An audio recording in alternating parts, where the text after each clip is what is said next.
Season 5, Episode 20. Can you believe it? Paul, you're wearing a Christmas shirt. Oh my God. Folks, it's National Leon Day. I'll explain. It's crazy. Don't rewind. Don't fast forward. If you're on YouTube and you're like, hey, wait, I wanted a summer drink, don't worry. It's all happening tonight because it's National Leon Day. For goodness sakes, Paul, what's National Leon Day? Come on, you gotta have a drink today. This is a big one. This is big. I can't believe not more people celebrate. Shelby, can you believe more people don't celebrate National Leon Day? I am grateful. She's grateful. I'm sad. We're gonna come and compromise over a cocktail. Folks, Blue Monkey Quarantine, the only business is monkey business. Come on inside. Let's have a drink. And let's learn about National Leon Day. Here we go, folks.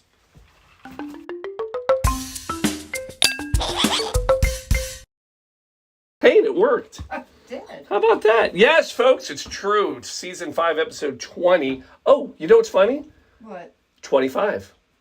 So that's a very important thing. So it's June 25th. So National Leon Day. Now, not to be confused, if some of you joined in and thought, oh my gosh, they're doing a cocktail in tribute of Leon Day, who was a baseball player in the 1940s, part of the African American League. Pitcher, had some no-hitters, pretty amazing baseball player. Hold on, drink. Oh, is this a game? I didn't know this was a game. I'd be probably drunk if Yeah. I played that game. Well, every time that it chimes. Anyway, it's not that Leon Day. It's Leon Day, and it's all about Christmas. That's right, folks. It's June 25th, and every June 25th marks a very special date. We are halfway to Christmas. It's true. Halfway to Christmas. And people actually celebrate it on National Leon Day. If you're trying to figure it out, Leon, write it on a piece of paper and then write it backwards. Leonnoel. Yeah, it's Noel backwards. And it is kind of backwards day. Anyway, it's a big day. What's really big, it's among crafters.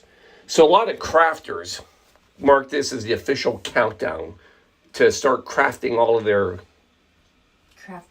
Crafty work for Christmas. So I thought, I can craft. You are a craftsman. I can craft a cocktail because I'm a craft cocktail kind of guy. You're a crafty kind of guy. Well, that too. So I thought, what could be better than a Christmas craft cocktail? I do not approve of. We had words over this. Because she was not ready for a winter cocktail. No. Oddly enough. So here's how weird the last few weeks have been. You ready for this? Last week, we actually did a winter cocktail on Father's Day. I was not pleased by that, but what was I going to do about Father's Day? It's Father's Day. I got to do it. It was a grilled cocktail, for goodness sakes. I mean, anytime you can throw something on the grill, and if you don't, go watch that one. But then it came to me. A Christmas tiki drink. It's the best of both worlds. It's a tiki drink, which is all summer, all day long, and then it's Christmas. Well, what Christmas tiki cocktail was out there? Because we did the Nui Nui, which is a Christmas cocktail, but there's one that is far more prominent of a Christmas cocktail, and that is, oh my gosh. That's exactly how I feel about it. That's, by the way, that's not the cat. That's actually Shelby upset about this drink. No, the cocktail tonight is the Mele Kalikimaka Cocktail. The Mele Kalikimaka Cocktail today. Yes, it means Merry Christmas. Actually, it doesn't mean Merry Christmas. It's the closest thing that you can get to the words Merry Christmas. That's why in the song by Bing Crosby, 1949, by the way, when Bing Crosby says, Mele Kalikimaka is the thing to say, it's because that's the closest you can get to Merry Christmas in Hawaiian language. There's a whole thing about it. I'm not going to get into it. Side note, Bing Crosby, of course, he's the swooner of songs, White Christmas, and he is attributed with the song. He did not write that song, though. Actually written by Alex Anderson, who's Hawaiian born. And he is credited not only with that song, it is actually the first Christmas song in Hawaii. Because before Hawaii, that Christmas wasn't like a Hawaiian holiday. You know, that was a thing. We brought that there. So they didn't really have any Hawaiian Christmas songs until Alexander said, for goodness sakes, Paul, is there a cocktail here or not? Yes, there is a cocktail. So 1949, we are going to make the Mele Kalikimaka, which is hard to say on a Christmas day. Are you getting the... I did. All right, good. Puppy king. Puppy butt. Now, it is a great tiki cocktail, and I love my tiki. So let's do this. Here we go. And I will tell you, this is probably not the cocktail that you're just going to whip up one day. You got to prep for it, and I'll explain, but it is well worth the prep work. So we're coming in on this one, something a little different, spiced rum, Shelby. Spiced rum. Ounce and a half of spiced rum. So spiced rum, I think a lot of people tend to think that this is something newer, but actually spiced rum came in the 1500s. It was popular among pirates, of course. It was rum, and sailors, and their sailor cherry rum. And they used to spice the rum because basically it tasted horrible because it wasn't as good as we have rum today, right? They didn't make great rum, so they would spice it so it was more tolerable.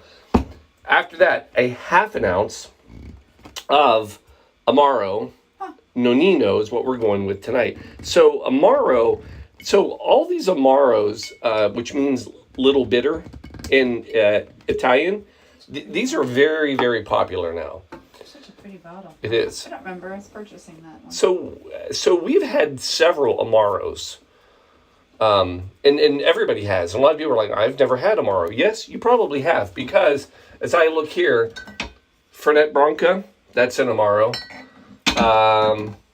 Aperol upstairs, that's an Amaro. That's Amaro. That's such unfortunately, it's not today. But Campari, boom, that's another Amaro. Here's another one. Here's Branca Menta. So my point is there's all sorts of different Amaros out there. We are using the Amaro Nonino tonight. You can also use an Amaro Amorino for this drink as well. What's the Nonino? I don't know. I know. Was not the answer. Oh, actually, I do know. That was the family name of the family who created this one back. It was a gentleman. I did read this. I remember this. That was the family name of who made this Amaro. So if you go into Italy, there's all sorts of family recipes for a different one. This is a very nice one, though. Anyway, that's a lot to talk about Amaro. And it's going to be Amaro if we don't get this done pretty soon. It's a pretty bottle. Yeah. Anyway, half an ounce. One for me. One for Shelby. All right, so there's Amaro. Then here's where the fun comes in. No, actually, no, not yet. Let's do our juices. Can we do our juices first? We need some lime juice. Fresh juice, please. This is going to be taking up a whopping 1 ounce of lime juice, which is you're going to appreciate. So, giving it a smell. Delicious, right? Licorice. Yeah. So, here's the sad part. If you ran out of this, you know what is close you could use? Anisette? You could?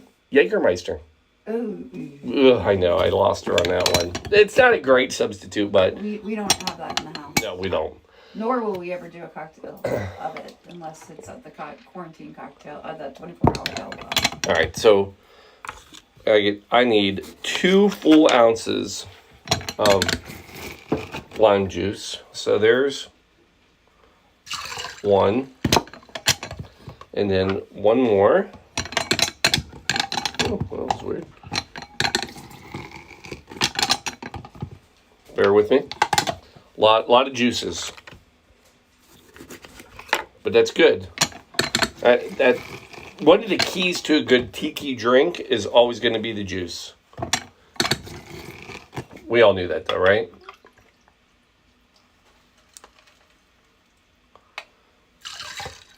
All right, there's our lime juice. Then we're coming in with grapefruit juice. Ready for that, Sean? Good Lord. I know, I think it's funny that you got that. Well, I don't, it's... Actually, it works. So it's fine. Question is, you never know what you're going to get out of a grapefruit. I know what I'm not going to get is that giant piece of grapefruit inside of this little thing. Now, we only need 3/4 ounce of pink grapefruit juice per. It's really interesting is how much space this cocktail is taking up in this glass. I don't know if you're keeping track at home. So 3/4. You were asked what your favorite condiment is. Ketchup? Is that a trick question? I don't know.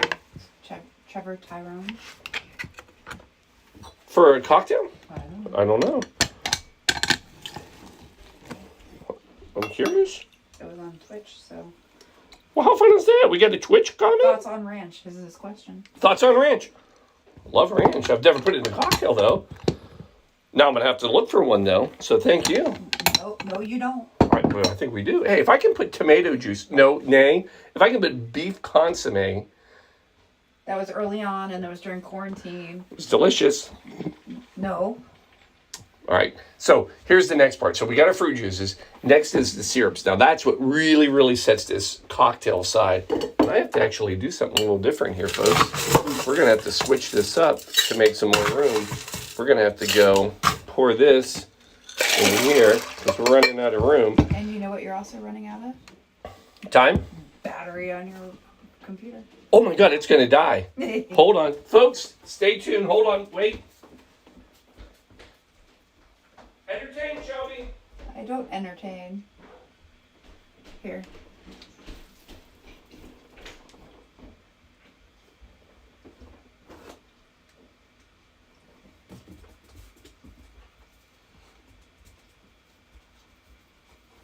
Nikki, I have no idea what that was, nor do I want to remember. It was brutal. Oh.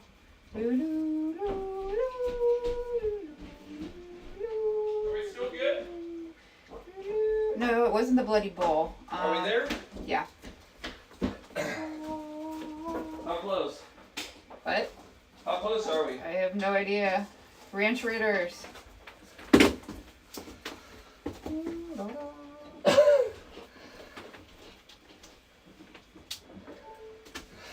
Whew.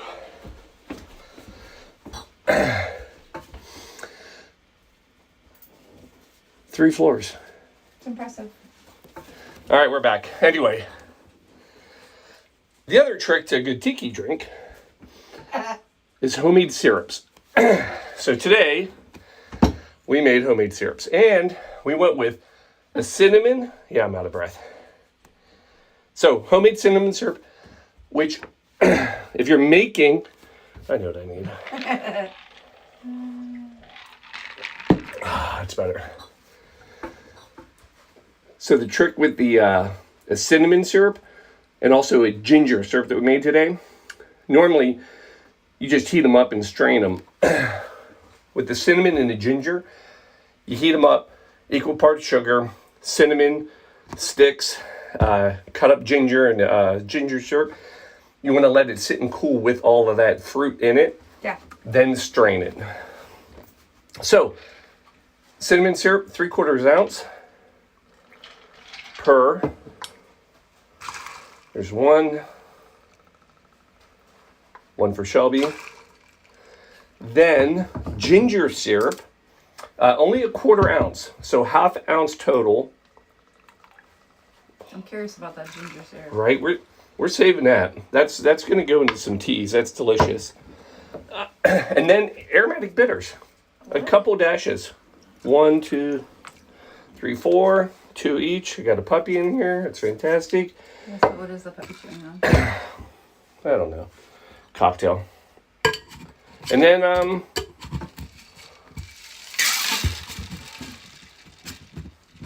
we're gonna try to mix. Hold on. Oh boy. Uh-oh. This one get big.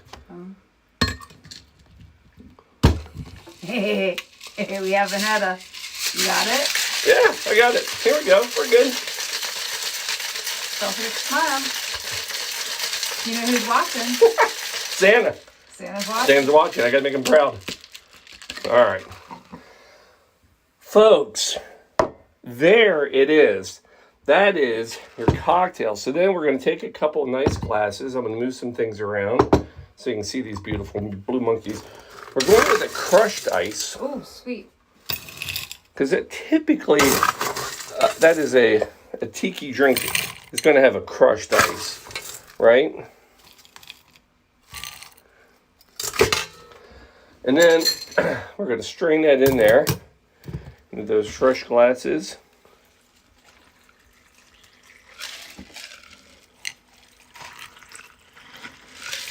There it is. Garnish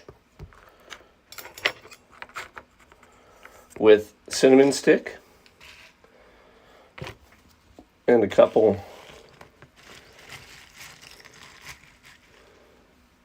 what do you think? That looks pretty. A little dehydrated. There it is. Of course, I don't have ranch, but what I do have is a condiment. That's what he was going after. Thank you, reminding me. Favorite condiment? Emergency. Emergency. Good on French fries. If you've never had emergency dip, I mean, it's fantastic. Emergency. Greatest condiment ever. Wouldn't it be more like a dessert? Could be. Dessert dip. There it is. Folks, there it is. That is your Mele Kalikimaka Cocktail today. All right, let's give it a try. Well, it's perfect timing. Just time to drink. Oh,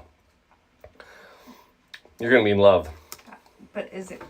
Will it make me feel like Christmas? I don't want to. No, like it's not gonna make you feel like Christmas. Okay. And I don't know why. Give this one a shot. Look at this. I mean, it's gorgeous. Look. Oh, that's nice. Was that not nice? Yeah. Mmm.